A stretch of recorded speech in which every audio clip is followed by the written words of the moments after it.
ANM ನ್ಯೂಸ್ಗೆ ಸ್ವಾಗತ. ಅರಕೆರೆ ಶ್ರೀ ನಾಗನಾಥೇಶ್ವರ ಸ್ವಾಮಿಗೆ ಶಾಕಾಂಬರಿ ಅಲಂಕಾರ. ಕೋಲಾರ ಜಿಲ್ಲೆ ಶ್ರೀನಿವಾಸಪುರ ತಾಲೂಕಿನ ಅರಕೆರೆ ನಾಗನಾಥೇಶ್ವರ ಸ್ವಾಮಿ ದೇವಾಲಯದಲ್ಲಿ ನೂತನ ಹೊಸ ವರ್ಷದ ಪ್ರಯುಕ್ತ ಚಿಂತಾಮಣಿಯ ಧರ್ಮಾಧಿಕಾರಿಯಾದ ರಮೇಶ್ ರವರು ನಾಗನಾಥೇಶ್ವರ ಸ್ವಾಮಿಗೆ ಶಾಕಾಂಬರಿ ಅಲಂಕಾರವನ್ನು ಇಂದು ವಿಶೇಷವಾಗಿ ಏರ್ಪಡಿಸಿದ್ದರು. ಅಲಂಕಾರಕ್ಕೂ ಮುನ್ನ ಬೆಳಗ್ಗೆ ಸ್ವಾಮಿಗೆ ವಿಶೇಷವಾಗಿ ಕ್ಷೀರಾಭಿಷೇಕ, ಪಂಚಾಮೃತಾಭಿಷೇಕ ಸೇರಿದಂತೆ ವಿವಿಧ ಪೂಜೆಗಳನ್ನು ಹಮ್ಮಿಕೊಳ್ಳಲಾಗಿತ್ತು. ನಂತರ ದೇವಾಲಯದ ಅರ್ಚಕ ಉಮಾಶಂಕರ ನೇತೃತ್ವದ ತಂಡ ನಾಗನಾಥೇಶ್ವರ ಸ್ವಾಮಿಗೆ ವಿವಿಧ ತರಕಾರಿಗಳಿಂದ ಶಾಕಾಂಬರಿ ಅಲಂಕಾರವನ್ನು ಏರ್ಪಡಿಸಿದ್ದರು. ದೇವಾಲಯಕ್ಕೆ ಬಂದ ಭಕ್ತರಿಗೆ ಅರ್ಚಕ ಉಮಾಶಂಕರ್ ಅವರು ದೇವಾಲಯದ ಇತಿಹಾಸವನ್ನು ತಿಳಿಸಿಕೊಡುತ್ತಿದ್ದಲ್ಲದೆ ನೂತನ ವರ್ಷದಲ್ಲಿ ಒಳ್ಳೆಯ ಮಳೆ ಬೆಳೆ ಜನತೆ ಆರೋಗ್ಯ ಭಾಗ್ಯಶಾಲಿಗಳಾಗಲಿ ಎಂದು ಕೋರಿದರು.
ಸದ್ಯೋಜಾತಂ ಪ್ರಪದ್ಯಾಮ ಸದ್ಯೋಜಾತಾಯ ವೈ ನಮೋ ನಮಃ. ಭವೇ ಭವೇ ನಾದಿ ಭವೇ ಭವಸ್ವಾನ್ ಭವೋದ್ಭವಾಯ ನಮಃ.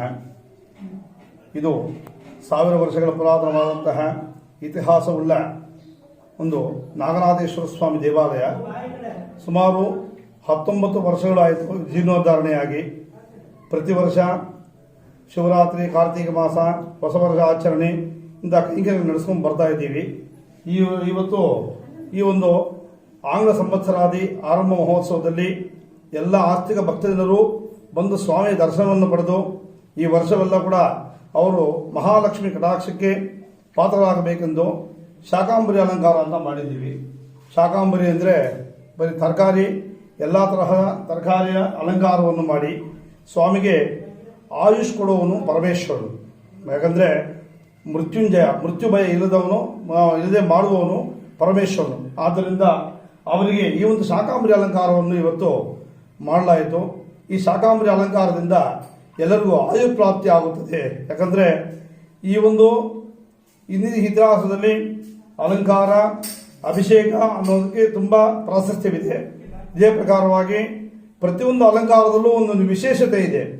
ಆದ್ದರಿಂದ ಈ ಒಂದು ತರಕಾರಿ ಅಲಂಕಾರ ಅಂದರೆ ನಮಗೆ ಆಯು ವೃದ್ಧಿ ಕೊಡುವುದು ತರಕಾರಿ. ಯಾಕಂದರೆ ಆ ತರಕಾರಿಯಿಂದ ಇಲ್ಲಿ ಮಾಡೋ ಅಲಂಕಾರವೇ ಶಾಕಾಂಬರಿ ಅಲಂಕಾರ. ವಿಶೇಷವಾಗಿ ಇವತ್ತು ಈ ನಾಗನಾಥೇಶ್ವರನಿಗೆ ಈ ಒಂದು ಅಲಂಕಾರವನ್ನು ಮಾಡಿದ್ದೀವಿ ಭಕ್ತಾದಿಗಳು. ಈ ವರ್ಷದಲ್ಲಿ ಈ ಒಂದು 2020 ಈ ವರ್ಷದಲ್ಲಿ ಪ್ರತಿಯೊಬ್ಬರಿಗೂ ಆಯುಷು ಆರೋಗ್ಯ ಭಾಗ್ಯ ಎಲ್ಲ ಕೊಳ್ಳಿ ಅಂತ ನಾವು ಶ್ರೀ ನಾಗನಾಥ ಸ್ವಾಮಿಯಲ್ಲಿ ಪ್ರಾರ್ಥನೆ ಮಾಡ್ತೇವೆ.